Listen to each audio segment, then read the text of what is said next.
Bangladesh football federation একটা ট্রায়ালের আয়োজন করেছিল। বিভিন্ন দেশ থেকে প্রবাসী ফুটবলাররা এখানে এসেছে ট্রায়াল দেওয়ার জন্য। সেখানে বিৎশোক চাকমা নামে একজন ফুটবলার এসেছিলেন এবং সেই ফুটবলার আপনার নজরে পড়েছিলেন এবং সবার নজরই পড়েছে। কিছু কিছু ফ্যান গ্রুপে বলা হচ্ছে যে বিৎশোক চাকমা তিনি জায়ানের থেকেও ভালো ফুটবলার, কিন্তু বাফুফে তাকে পিক করেনি কেন? বিৎশোক চাকমার একটা গল্প আমি শেয়ার করতে চাই। সেটা হচ্ছে বিৎশোক চাকমা বাংলাদেশে একটা ইন্টারভিউ দিয়েছিল, সেই ইন্টারভিউটা নেওয়ার সৌভাগ্য আমার হয়েছিল। তো আমি যখন স্টেডিয়ামে গেলাম, বিৎশোক চাকমা সম্পর্কে আগে আমার টুকিটাকি ধারণা ছিল, মানে ওই ম্যাচের আগে সবাই তো তাকে ওই ম্যাচে দেখেছে যে গোলটা করলো যখন লেফট উইং দিয়ে ঢুকে, কিংবা হচ্ছে অসাধারণ একটা গোল করলো।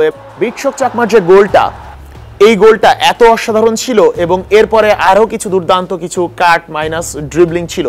তো বিৎশোক চাকমার যে গল্পটা আমি বলি, সেটা হচ্ছে আমি যখন স্টেডিয়ামে গেলাম, ওই যে ট্রায়ালের শেষ দিন স্টেডিয়ামে গেলাম, গিয়ে হচ্ছে আমার সঙ্গে যে ভিডিওগ্রাফার ছিলেন, ক্যামেরা পার্সন ছিলেন, তাকে আমি কেন যেন বললাম যে আমার মনে হলো যে আপনার আর কোনো কাজ নেই, ম্যাচ শুরুর আগে যখন ম্যাচ শুরু হবে, যখন জাতীয় সঙ্গীত হচ্ছে, তাকে বললাম যে ওই যে চুল সাদা যে ছেলেটা, আপনি শুধু ওর উপর ক্যামেরা ধরে রাখবেন, আমি আজকে ওর ইন্টারভিউ করব এবং আমার মনে হচ্ছে যে ও আজকে ভালো করবে, কেন যেন মনে হচ্ছে। তো এনিহাউ আমার যখন সেই ক্যামেরা শুধু ওর উপরই ছিল এবং সে অসাধারণ খেলেছে। সবচেয়ে দুর্দান্ত ব্যাপার, একটা ছেলে সে কতটা কালচার্ডে বেড়ে ওঠা।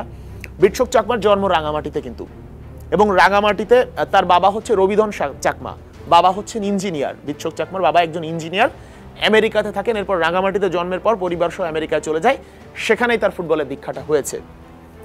এবং বিৎশোক চাকমা একটা ফুটবলার কিংবা একজন ক্রিকেটারের আপনি সেলিব্রেশন দেখলেই বুঝতে পারবেন যে সে কতটা ক্লাসি।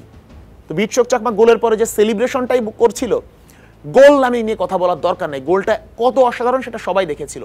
সেই সেলিব্রেশনটা দেখেই বোঝা যাচ্ছিল যে ছেলেটার ফুটবলিং কতটা ক্লাস, হ্যাঁ, তার ফুটবল দীক্ষাটা আসলে কোথা থেকে হয়েছে। তো বিৎশোক চাকমার বয়স মাত্র 17 বছর।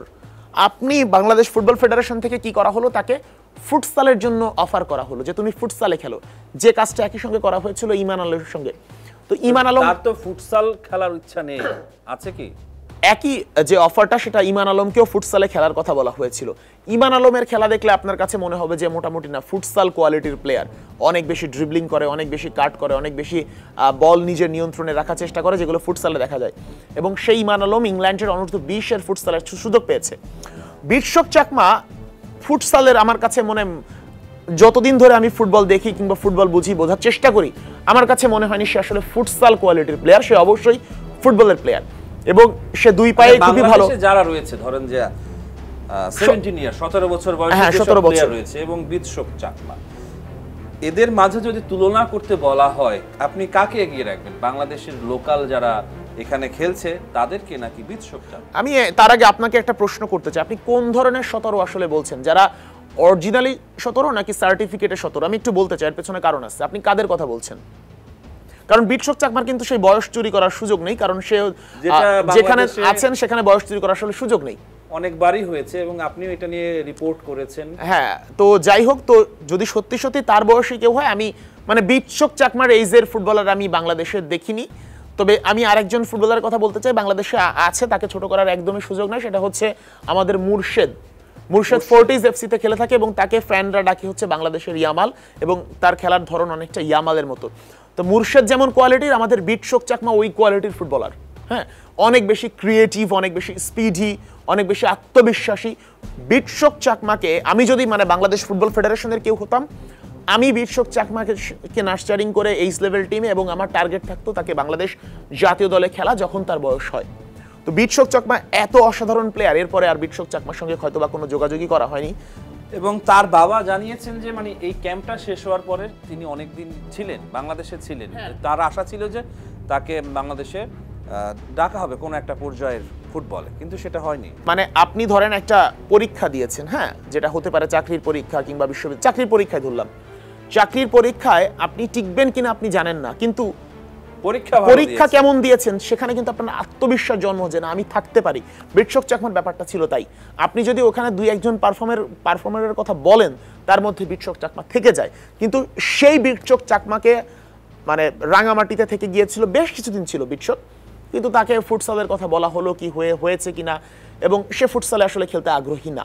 এবং ফুটসাল না হলে তাকে কিভাবে এইজ লেভেলের রাডারে রাখা যায় এটা নিয়ে আসলে আর কোনো কাজ হয় নাই, এবং শেষ পর্যন্ত বিশ্বক চাকমা হয়তোবা একসময় দেখতে পাবো আরো বড় কোনো পর্যায়ে খেলছে, আমাদের আফসোস করতে হবে তার। এই যে ব্যাপারগুলো, এগুলো আসলে কি ধরনের বার্তা দেয় বাংলাদেশের বাইরে যারা বাংলাদেশি প্রবাসী ফুটবলার রয়েছে, যারা ধরেন যে আসার মতো একটা বাংলাদেশে আসার মতো সম্ভাবনা রয়েছে, তাদের কাছে যখন এই গল্পগুলো যাবে তারা এটাকে কিভাবে দেখবে? ধরেন আপনি যখন একটা অপরিচিত কোথাও যেতে চাইবেন কিংবা অপরিচিত রাস্তায় যে হাঁটতে চাইবেন, আপনি দেখবেন যে আগে যারা ওই রাস্তায় পথিক গিয়েছে তাদের যাওয়াটা কতটা মসৃণ ছিল, তাদের পথটা। যদি দেখেন যে না তাদের অনেক বেশি সমস্যা হচ্ছে, অনেক ঝুঁকি ঝামেলা পোহাতে হচ্ছে, তখন আপনি কিন্তু সরে আসবেন। তো রাস্তা যদি মসৃণ না হয় আপনি কখনোই আসতে চাইবেন না সেই রাস্তায়। আপনি জামাল ভুঁইয়া যখন বাংলাদেশে প্রথমবার ট্রায়াল দিতে এসেছিল তখন জামাল ভুঁইয়াকে নিয়ে অনেক হাসি তামাশা হয়েছিল এবং জামাল ভুঁইয়া প্রথম ধাপে না টিকে চলে গিয়েছিলেন। ওই জামাল ভুঁইয়াকে দেখে অনেকেই কিন্তু সেই সময় আসতে চায়নি। ঠিক একইভাবে যখন হামজা চৌধুরী, সমিত সোমরা অনেক দ্রুত জাতীয় দলে ঢুকে গেল তখন কিন্তু অনেকেই আরো বেশি আত্মবিশ্বাসী হলো যে না, প্রসেস যদি সহজ হয় আমরাও পারবো। কিন্তু অবশ্যই এখানে ফ্যানদের যে উন্মাদনা, অবশ্যই সেই উন্মাদনা অবশ্যই কাজ করেছে, এবং ফ্যানরা শুধুমাত্র উন্মাদনা দেখায় না, ফ্যানরা এইসব প্লেয়ারদের সাথে ইনস্টাগ্রামে যোগাযোগ করে, ফ্যানরা এই প্লেয়ারদের অনেক বেশি ইনসিস্ট করে না তোমাদের আসতেই হবে, অনুরোধ করে যে তোমরা আসো ভাই, তোমরা বাংলাদেশি, তোমাদের রক্ত বাংলাদেশি, এভাবে ইন্সপায়ার করে যে তোমাদের আমরা মাথায় তুলে রাখবো। ফ্যানরা এইভাবে ইন্সপায়ার করার পরেই আসলে ফুটবলাররা উদ্বুদ্ধ হয় এবং সে কারণেই আসে।